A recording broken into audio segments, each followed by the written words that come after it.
Oi pessoal, eu sou a Raquel Pipoca Musical e hoje a gente vai falar de mangá. Isso realmente está acontecendo nesse canal. Mais especificamente do mangá My Lesbian Experience with Loneliness, da autora, que eu vou deixar o nome aqui escrito no vídeo. Eu topei com essa recomendação em um tweet, eu não lembro nem de quem foi, pra falar a verdade. E aí eu fui ver do que se tratava e eu acabei lendo e resolvi gravar este vídeo pra comentar um pouquinho sobre ele com vocês. Esse mangá é uma não ficção e ele retrata o período da vida da mangaka, Nagata Kabi, eu acho que é o sobrenome dela, não sei. Quando ela chegou nos 28 anos dela, ela resolveu se desprender de qualquer tipo de amarra social, pessoal e sexual também. O mangá é dividido em 5 capítulos, cada um vai avançando um pouco mais a fundo na história dela, e ela meio que separa os acontecimentos e explicações nesses capítulos. Logo de cara a gente vê que ela tá indo pra cama com uma pessoa e ela tem N inseguranças a respeito desse momento por vários motivos. Um, que a pessoa em questão é uma mulher. 2, que é uma prostituta, na verdade. 3, que é uma mulher um pouco mais velha do que ela. E por último, mas não menos importante, ainda mais dentro do contexto dessa HQ, a nossa protagonista nunca ficou com ninguém, nunca beijou ninguém, nunca dormiu com ninguém. Então, essa é uma experiência nova em absolutamente todos os sentidos pra ela. E um dos objetivos desse mangá é mostrar capítulo a capítulo como que chegou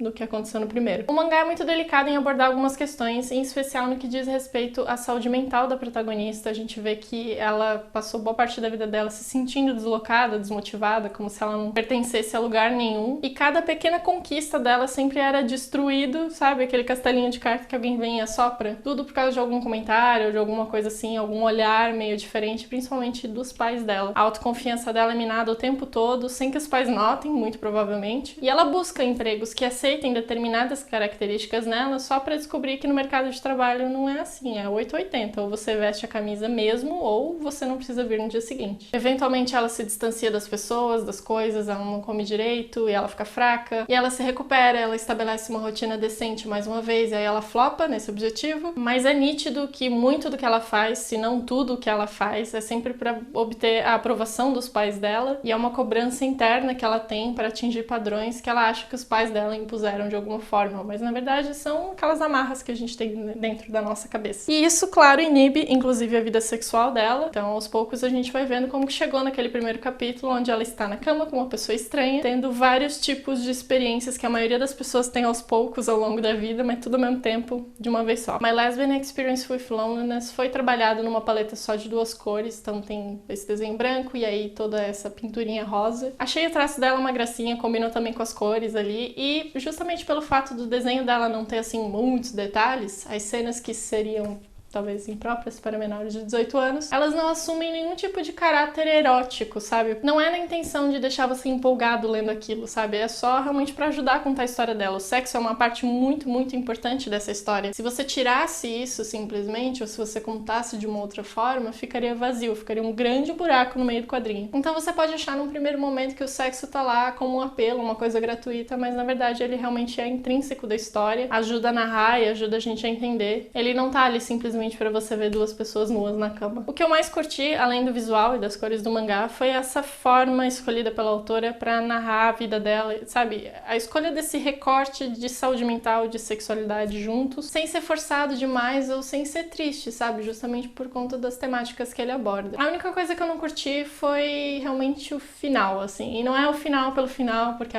não termina a história. Mas é que a gente tem lá 5 capítulos e ao longo dos 4 primeiros a gente tem o texto todo distribuído, bonitinho, aquela mescla linda, texto, imagem, tudo conversa, tudo funciona. E aí chega no último capítulo, que era só pra, tipo, fechar umas pontinhas ali e tal, já que a vida dela continua. E aí parece que rolou a tentativa de abordar a vida, o universo e tudo mais em poucas páginas, sabe? Ficou aquela coisa extremamente poluída, cheia de texto, vários blocos de texto e pouco desenho. Mesmo o desenho tinha texto também para ajudar a contar o que os balões não conseguiam. Tenta dar um fim para uma dezena de coisas que não precisava e aí fica aquela impressão chata de que alguém calculou mal o tempo que tinha para contar a história e aí acelerou tudo no final e tipo, tome aqui informações sobre a minha vida, ao invés de, sei lá, a pessoa pesquisar depois, ela fazer outro quadrinho, qualquer coisa do tipo. O que mais seria importante nesse caso, no meu ponto de vista, é ela abordar o que essa experiência trouxe para ela, quais portas abriu dentro dela e como isso melhorou o desempenho dela mentalmente, sabe? Mas aí ela fala disso, ela fala de exposição de trabalho, daí ela fala que ela descobriu que ela queria ser mangaka, aí fala dos pais, da vida, do universo, tem uma parte toda filosófica ali também. Ficou realmente, assim, muita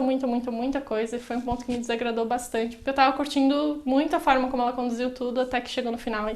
Só que assim, eu, de modo geral, Raquel, eu não ligo muito para finais. Eu sempre tento curtir mais a jornada e tal, as coisas que a personagem vai fazendo ao longo do caminho. Só que nesse caso, tudo culmina para uma experiência, sabe? E a partir dessa experiência que ela vai realmente redefinir algumas coisas na vida dela. E aí foi tudo metralhado, sabe? Mas assim, de modo geral, uma história que soou bastante positiva na minha cabeça. Eu acabei curtindo ela e tanto que acabou virando vídeo. Originalmente, essa história foi publicada em um website japonês, há uns 2 anos atrás, mais ou menos. Daí ela ganhou uma edição física por lá, primeiro. E só agora em junho de 2017 que ela ganhou uma edição em inglês pela Seven Seas Comics.